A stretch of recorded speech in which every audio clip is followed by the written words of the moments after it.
Assalamualaikum warahmatullahi wabarakatuh. Perkenalkan, nama saya Livia Zalianti. Saya dari kelas 1B, Program Studi Tadis Bahasa Indonesia semester 1. Baiklah, di sini saya akan menjelaskan tentang hakikat bahasa.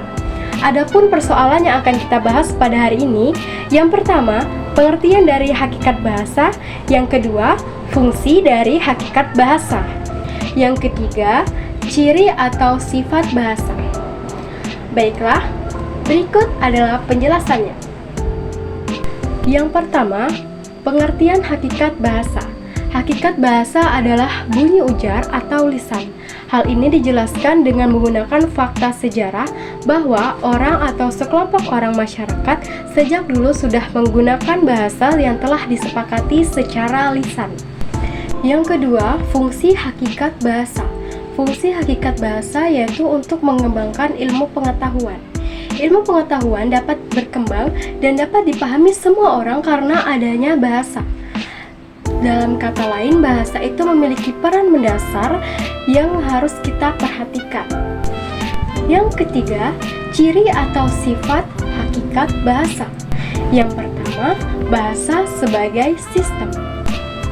Dalam kehidupan sehari-hari, tentu kita tahu sistem itu adalah cara atau aturan.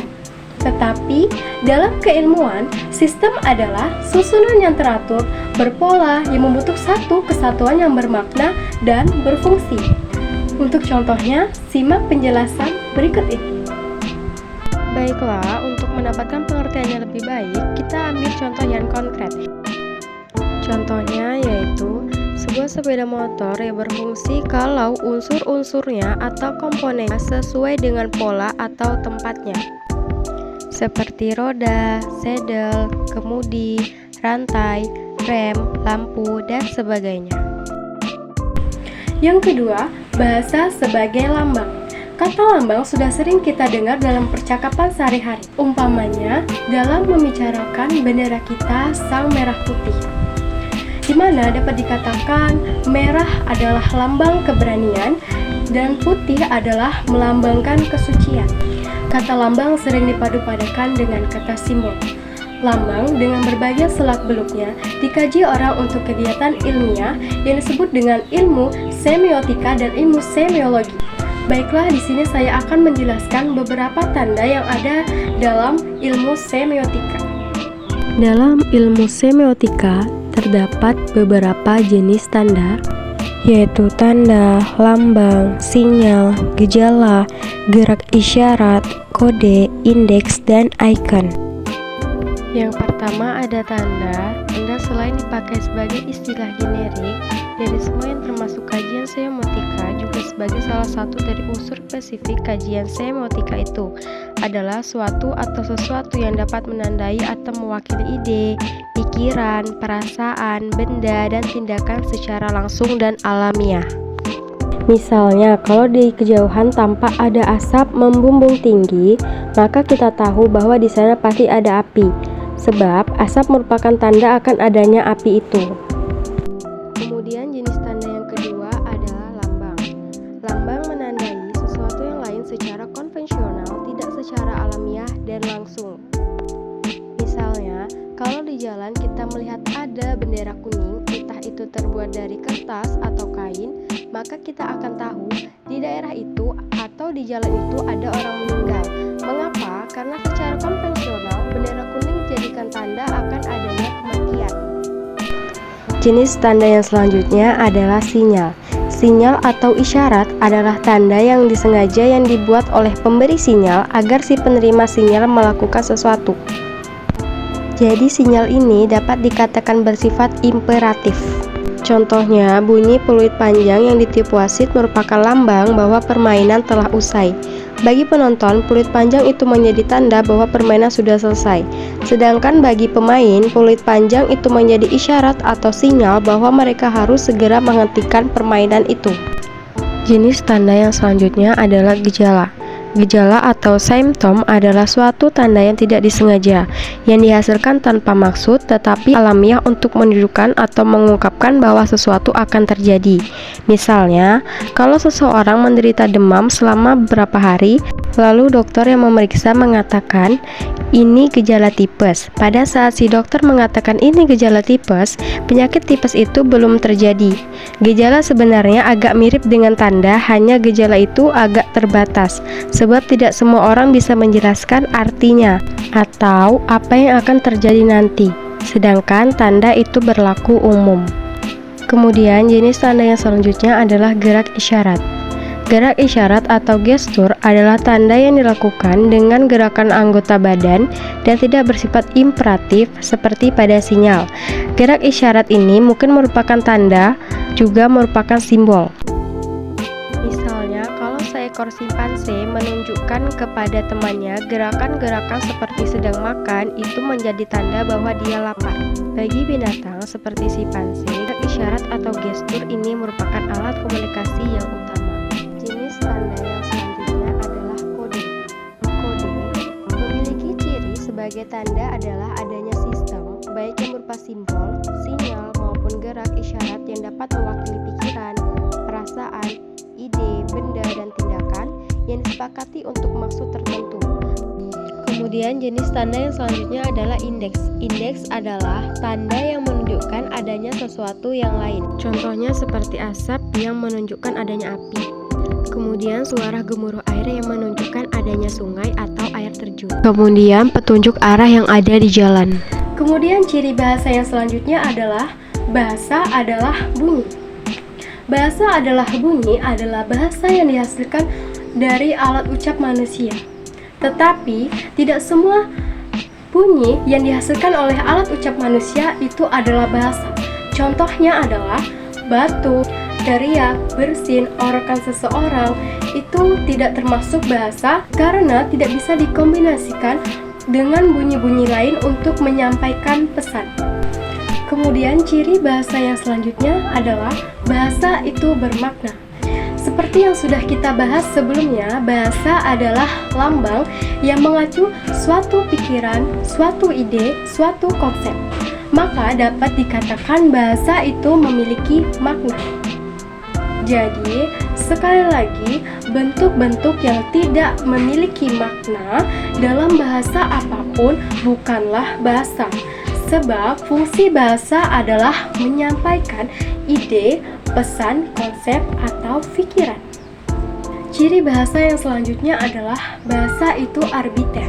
Bahasa arbiter atau manasuka berarti tidak terdapat suatu keharusan bahwa suatu rangkaian bunyi tertentu harus mengandung arti yang tertentu pula atau makna sebuah kata, tergantung dari konvensi atau kesepakatan masyarakat bahasa yang telah disepakati. Umpamanya antara kuda dengan yang dilambangkannya, yaitu jenis binatang berkaki 4 yang bisa dikendarai. Mengapa misalnya bukan aduk atau akut atau lambang lainnya? Tidak bisa dijelaskan karena sifat arbiter itu. Menurut Ferdinand de Saussure, dalam peristilahan Indonesia dewasa ini ada digunakan istilah penanda untuk lambang bunyi atau signifian itu dan istilah petanda untuk konsep yang dikandungnya atau diwakili oleh penanda tersebut. Hubungan antara signifian dan penanda dengan signifi atau petanda itulah yang disebut bersifat arbiter, sewenang-wenang atau tidak ada hubungan wajib di antara keduanya. Tidak adanya hubungan antara signifian dan signife menyebabkan Bollinger mengatakan seandainya ada hubungan antara lambang dengan yang dilambangkannya itu, maka seseorang yang tidak tahu suatu bahasa tertentu akan dapat menebak makna sebuah kata apabila dia mendengar kata itu diucapkan. Andai kata ada hubungan wajib antara lambang dengan dilambangkannya, tentu lambang yang dalam bahasa Indonesia berbunyi kuda akan disebut juga kuda oleh orang di Klaten dan bukannya jaran. Di Inggris orang juga akan menyebutnya kuda dan bukannya horse. Begitupun di Nederland akan disebut kuda dan bukannya paard. Andai kata ada hubungan wajib antara lambang dengan dilambangkannya, maka di muka bumi ini tidak akan ada bermacam-macam bahasa. Tentu hanya ada satu bahasa yang meskipun berbeda tetapi perbedaan tidak terlalu banyak. Kemudian ciri bahasa yang selanjutnya yaitu bahasa itu konvensional.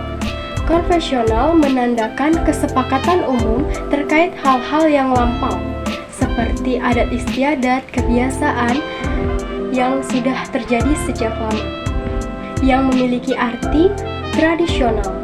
Artinya, semua anggota masyarakat bahasa itu mematuhi konvensi bahwa lambang tertentu itu digunakan untuk mewakili konsep yang diwakilinya. Misalnya, binatang berkaki 4 yang bisa dikendarai, yang secara arbiter dilambangkan dengan bunyi kuda, maka anggota masyarakat bahasa Indonesia semuanya harus mematuhinya. Kalau tidak dipatuhinya dan menggantikannya dengan lambang lain, maka komunikasi akan terhambat. Bahasanya menjadi tidak bisa dipahami oleh penutur bahasa Indonesia lainnya, dan berarti dia telah keluar dari konvensi itu. Kemudian ciri bahasa yang selanjutnya yaitu bahasa itu produktif. Bahasa itu produktif adalah bahasa yang banyak menghasilkan atau terus-menerus menghasilkan. Berikut contoh adalah bahasa itu produktif. Kalau bahasa itu dikatakan produktif, maka maksudnya meskipun unsur-unsur bahasa itu terbatas, tetapi dengan unsur-unsur yang jumlahnya terbatas itu dapat dibuat satuan bahasa yang jumlahnya tidak terbatas, meskipun secara relatif, sesuai dengan sistem yang berlaku dalam bahasa itu. Umpamanya, kalau kita ambil dari fonem-fonem bahasa Indonesia A, I, K, dan T, maka dari keempat fonem itu dapat kita hasilkan satuan-satuan bahasa seperti ikat, kita, kiat, kait, dan kati. Sedangkan jika bentuk-bentuknya seperti ketia, ketai, tekai, dan tekia, tidak mungkin, sebab dalam sistem fonologi bahasa Indonesia tidak ada urutan konsonan K, T, dan urutan T dan K. Keproduktifan bahasa Indonesia dapat juga dilihat dari jumlah kalimat yang dapat dibuat. Dengan kosakata yang menurut Kamus Besar Bahasa Indonesia hanya berjumlah lebih kurang 60.000 buah, kita dapat membuat kalimat bahasa Indonesia yang mungkin puluhan juta banyaknya, termasuk juga kalimat-kalimat yang belum pernah ada atau pernah dibuat orang. Adapun sifat bahasa yang selanjutnya yaitu bahasa itu unik atau memiliki ciri khas. Dalam artian bahasa itu unik adalah bahasa itu memiliki ciri khas tersendiri atau keunikan sendiri yang tidak dimiliki oleh bahasa lain. Berikut adalah contoh keunikan bahasa. Keunikan yang menjadi salah satu ciri bahasa ini terjadi pada masing-masing bahasa, seperti bahasa Batak, bahasa Inggris, atau bahasa Cina.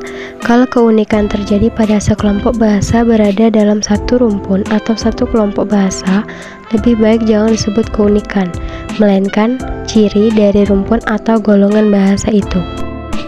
Kemudian sifat bahasa yang selanjutnya yaitu bahasa itu universal atau bahasa secara umum, di mana bahasa ini yaitu memiliki vokal atau konsonan. Berikut adalah ciri-ciri bahasa itu universal. Ciri-ciri yang universal ini tentunya merupakan unsur bahasa yang paling umum, yang bisa dikaitkan dengan ciri-ciri atau sifat-sifat bahasa lain. Karena bahasa itu berupa ujaran, maka ciri universal dari bahasa yang paling umum adalah bahwa bahasa itu mempunyai bunyi bahasa yang terdiri dari vokal dan konsonan. Misalnya, bahasa Indonesia memiliki 5 buah vokal dan 21 buah konsonan.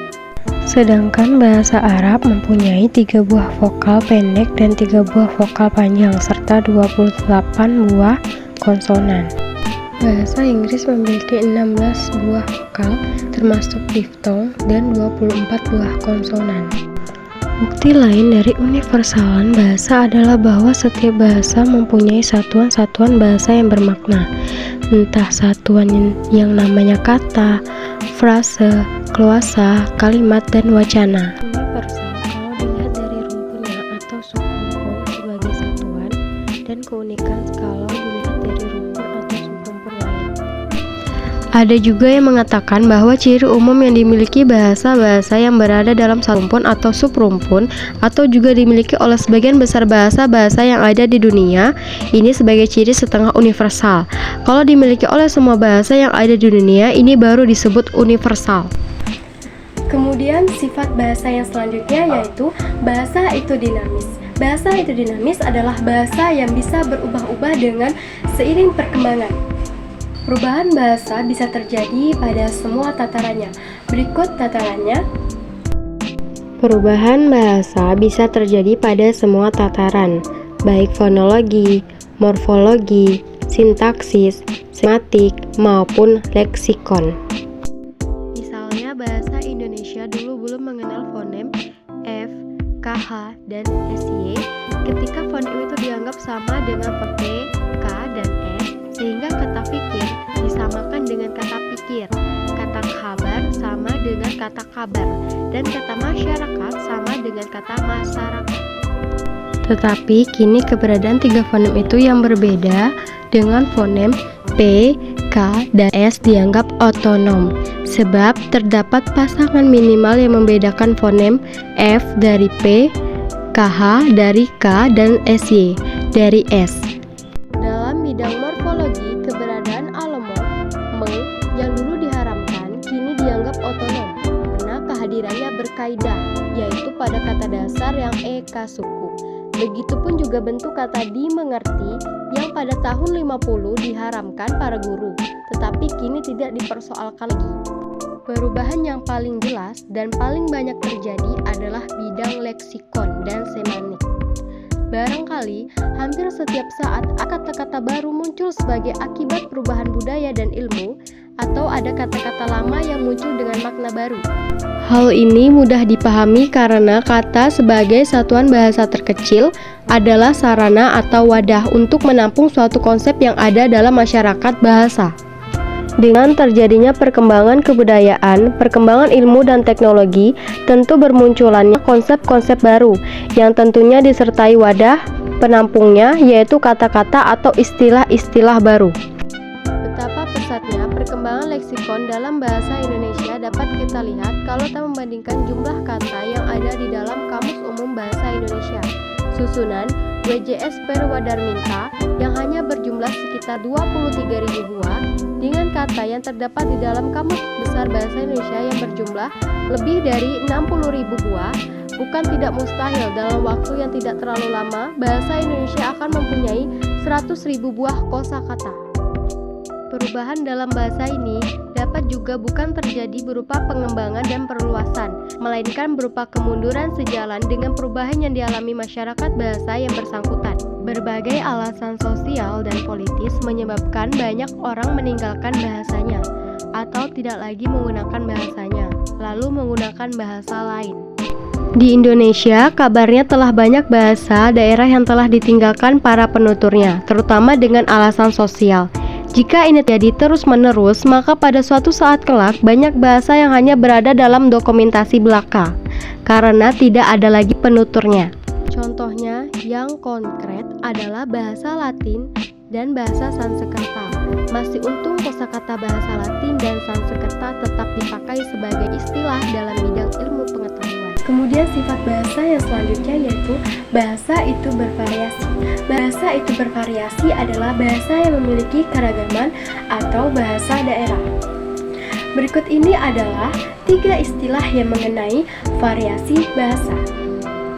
Mengenai variasi bahasa ini ada 3 istilah yang perlu diketahui, yaitu idiolek, dialek, dan ragam. Yang pertama, idiolek.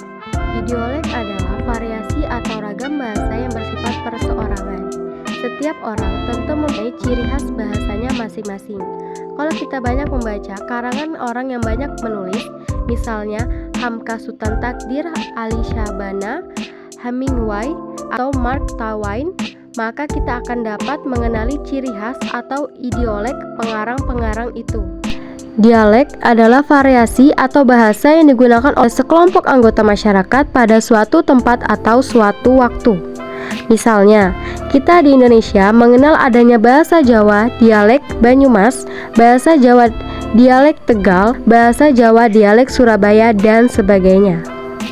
Variasi bahasa berdasarkan tempat ini lazim disebut dengan nama dialek regional, dialek areal, atau dialek geografi.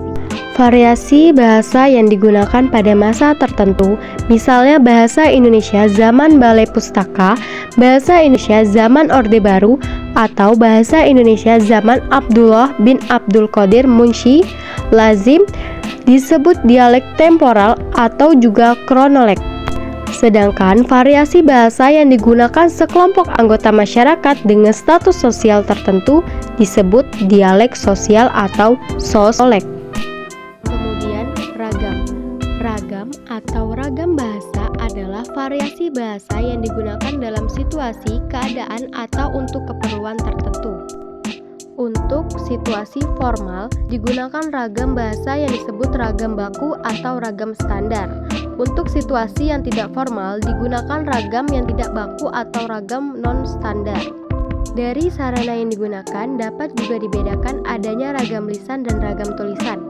Juga ada ragam bahasa bertelepon, ragam bahasa bertelegram, dan sebagainya. Untuk keperluan pemakaian, dapat dibedakan adanya ragam bahasa ilmiah, ragam bahasa jurnalistik, ragam bahasa sastra, ragam bahasa militer, ragam bahasa hukum.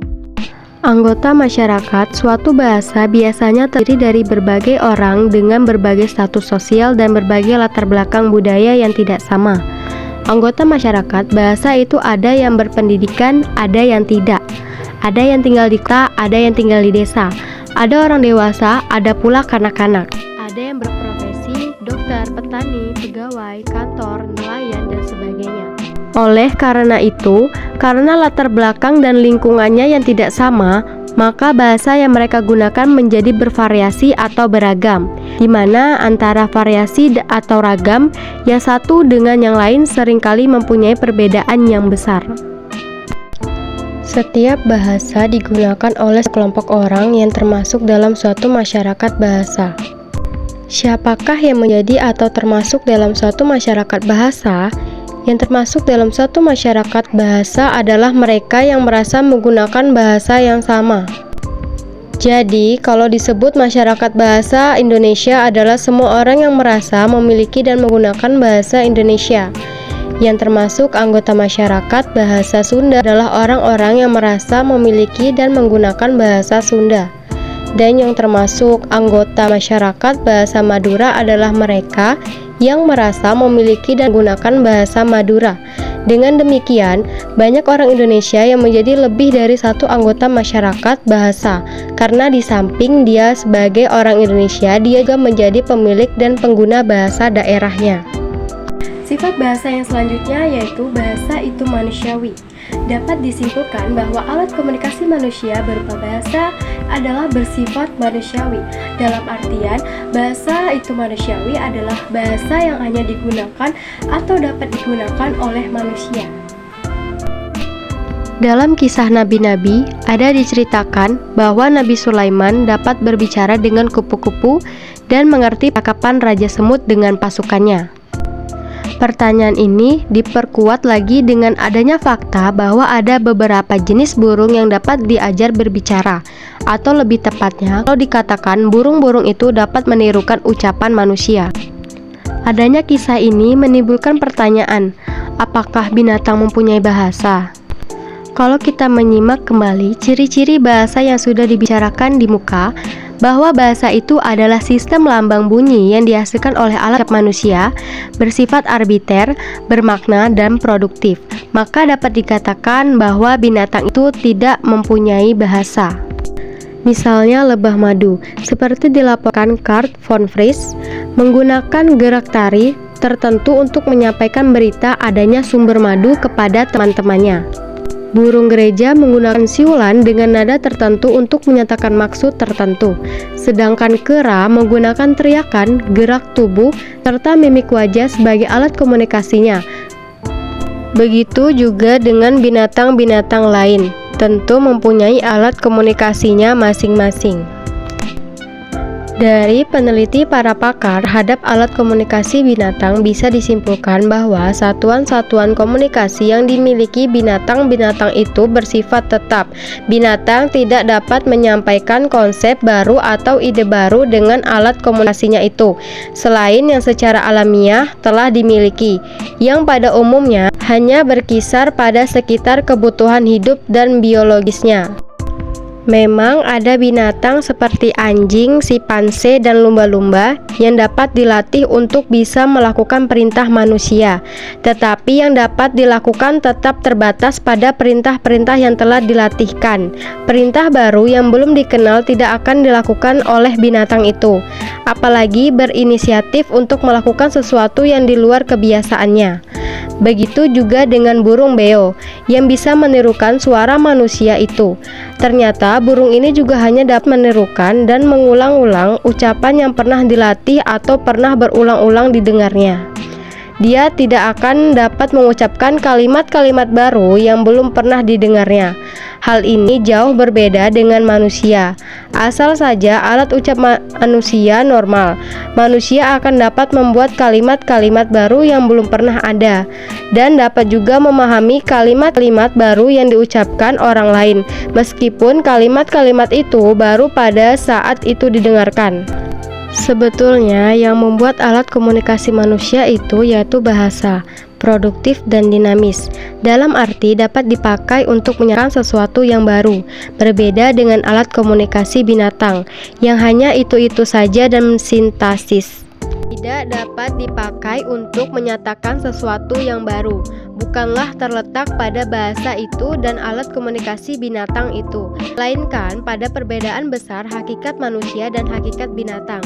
Manusia sering disebut-sebut sebagai Homo sapien, makhluk yang berpikir, Homo socio, makhluk yang bermasyarakat, Homo faber, makhluk yang pencipta alat-alat, dan juga animal rationel, makhluk rasional yang berakal budi. Maka dengan segala macam kelebihannya, itu jelas manusia dapat memikirkan apa saja yang lalu, yang kini, dan yang akan datang, serta menyampaikannya kepada orang lain melalui alat komunikasinya, yaitu bahasa. Binatang tidak mempunyai akal budi dan segala kemampuan yang bisa dilakukan dengan akal budi itu. Karena itu, alat komunikasinya juga tetap tidak akan berubah, tidak ada yang dipikirkan, maka tentunya juga tidak akan ada yang ingin disampaikan dengan alat komunikasinya itu. Segala tindakan binatang untuk makan, menyelamatkan diri, dan keperluan biologis lainnya dilakukan secara instingtif, tidak melalui pikiran terlebih dahulu. Termasuk juga binatang primata seperti simpanse yang bentuk fisiknya dekat dengan manusia, juga tidak dapat berpikir secara manusia, dan alat fisiologis untuk bisa berbicara pun berbeda dengan manusia. Oleh karena itu, bisa disimpulkan bahwa alat komunikasi manusia yang namanya bahasa adalah bersifat manusiawi, dalam arti hanya milik manusia dan hanya dapat digunakan oleh manusia. Alat komunikasi binatang bersifat terbatas dalam arti hanya digunakan keperluan hidup kebinatangannya. Itu saja. Kalaupun ada binatang yang dapat mengerti dan dapat memahami serta dapat melakukan perintah manusia yang diberikan dalam bahasa manusia adalah bukan karena inteligensinya, melainkan berkat latihan yang diberikan kepadanya. Tanpa latihan berulang-ulang, mustahil binatang itu bisa mengerti bahasa manusia, lalu melakukan perintah manusia yang diberikan dalam bahasa. Akhirnya, bisa juga dikatakan kisah yang menyatakan bahwa Nabi Sulaiman dapat bercakap-cakap dengan kupu-kupu dan dapat mengerti bahasa semut, tentunya di luar keistimewaannya sebagai seorang nabi. Haruslah ditafsirkan sebagai bahwa Nabi Sulaiman dapat berkomunikasi dengan kupu-kupu serta dapat memahami alat komunikasi semut. Kalau seorang Tarzan saja dalam cerita modern sekarang dapat berkomunikasi dengan segala macam binatang hutan, apalagi seorang nabi yang mempunyai banyak kelebihan daripada manusia biasa. Objek linguistik bahasa. Setiap kegiatan yang bersifat ilmiah tentu mempunyai objek. Begitu juga dengan linguistik yang mengambil bahasa sebagai objeknya. Karena ada pula disiplin lain yang menjadikan bahasa sebagai objek sampingannya.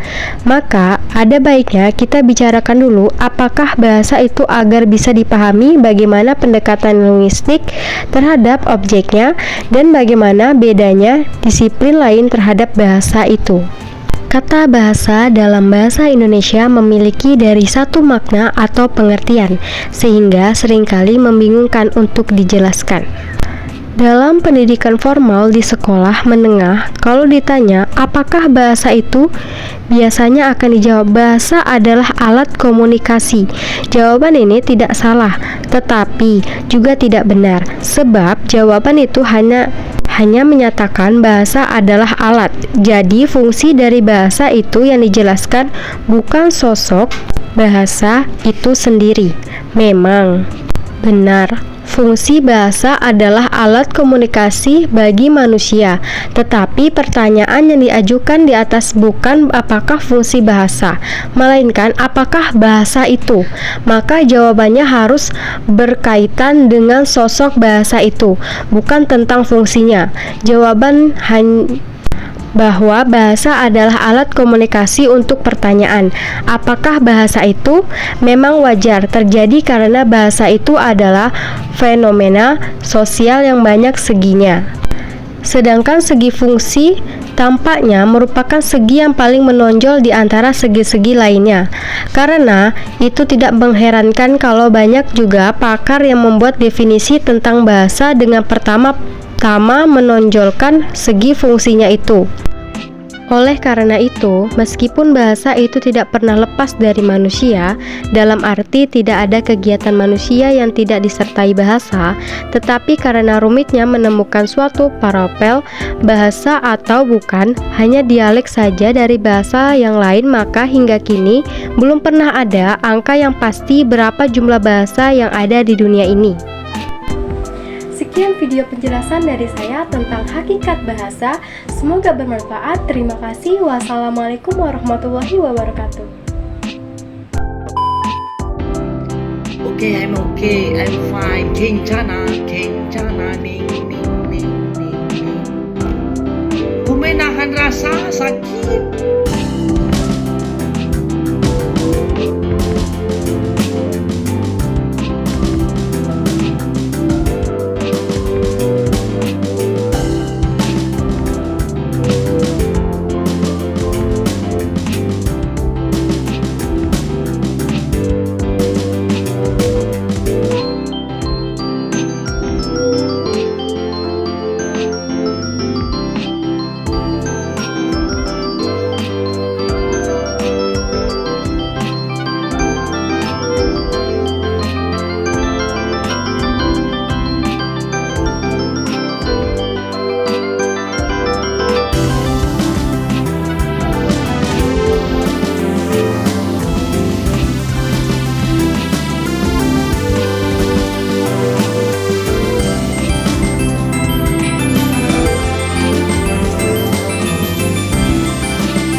I wanna feel your body on top of my